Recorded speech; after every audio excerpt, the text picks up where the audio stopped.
Service tax 25.7%, customs 5.6%। नवंबर के जो आंकड़े हैं, क्योंकि करेंसी को रिप्लेस करना इसका सबसे अधिक प्रभाव नवंबर के महीने में था, तो नवंबर के महीने में भी पिछली नवंबर की तुलना में ये तीनों टैक्स इस बार ज्यादा इकट्ठा हुए हैं। राज्यों के कुछ आंकड़े हम लोगों ने अध्ययन किए हैं, बहुत बड़ा परिवर्तन, कहीं कमती कहीं बढ़ती है, लेकिन बहुत बड़ा परिवर्तन नहीं है। और व्यवसाय के कई क्षेत्रों में हमने देखा है, एयर ट्रैवल है, टूरिज्म है, पेट्रोलियम प्रोडक्ट्स हैं, कृषि क्षेत्र की सबसे बड़ी चिंता थी, वहां भी वृद्धि हो रही है। इन सब क्षेत्रों में कोई कमी हुई है बहुत ज्यादा, ऐसा नजर नहीं आता। इस बार की जो रबी क्रॉप की सोइंग हुई है वो पिछले वर्ष की तुलना में 6.37% ज्यादा है, जो कि कृषि क्षेत्र के लिए एक अच्छा आंकड़ा माना जाता है। म्यूचुअल फंड्स में 11% की वृद्धि नवंबर के महीने में हुई है। लाइफ इंश्योरेंस बिजनेस तो 213% बढ़ा है नवंबर के महीने में, केवल पिछली नवंबर की तुलना में। और इसलिए इस सब को आधार मान लिया जाए तो जो आलोचक इसके कह रहे थे कि बहुत बड़ा प्रभाव अर्थव्यवस्था पे पड़ने वाला है, ऐसा हुआ नहीं। करेंसी रिप्लेसमेंट, रीमोनेटाइजेशन बहुत एडवांस स्टेज पे है। जितनी करेंसी 8 नवंबर को थी, उसका एक बहुत बड़ा भाग बाजार में रिजर्व बैंक ने दे दिया है।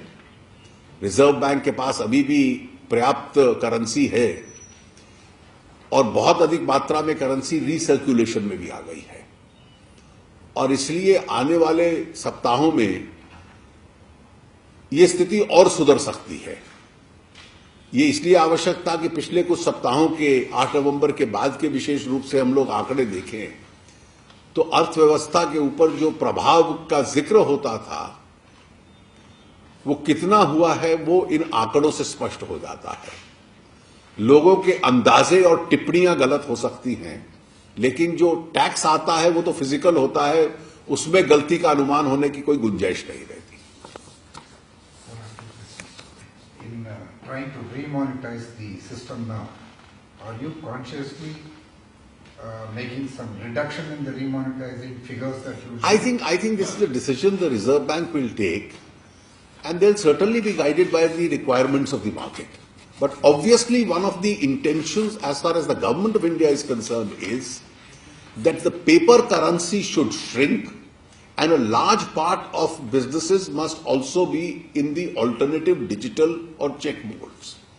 And I think considering the very large increase in the digital users which has taken place, we seem to be moving in the right direction. So when can people expect these cash curves to relax, ease? Well, that's a decision that the central bank will take in consultation with everyone. One last question, sir.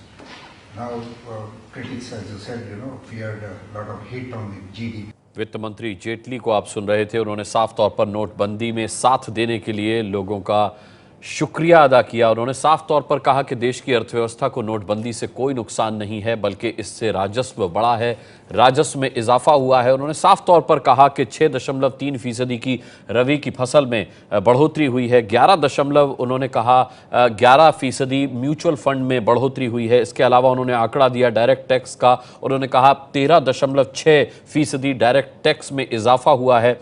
उन्होंने ये भी कहा कि 500 के अब ज्यादा note प्रचलन में लाए जाएंगे। उन्होंने ये बताया कि सरकार की ज्यादा से ज्यादा कोशिश है कि नोटों का इस्तेमाल कम से कम हो और इसकी जो वैकल्पिक व्यवस्था है, प्लास्टिक मनी है या फिर डिजिटल ट्रांजैक्शन है, उस पर ज्यादा जोर दें। लोग अपना जो लेन देन है वो डिजिटल ज्यादा करें, जिससे कि काला धन इकट्ठा ना हो पाए, काले धन पर लगाम लग सके। उन्होंने साफ तौर पर बताया कि आरबीआई के पास पर्याप्त करेंसी है, पैसे की कमी नहीं है। जितने नोट बंद किए गए थे उसकी तुलना में काफी नोट आ चुके हैं। ये अब जो डिफरेंस है वो बहुत ज्यादा नहीं है। वित्त मंत्री अरुण जेटली ने साफ तौर पर बताया कि हालात अब सामान्य होने की ओर हैं।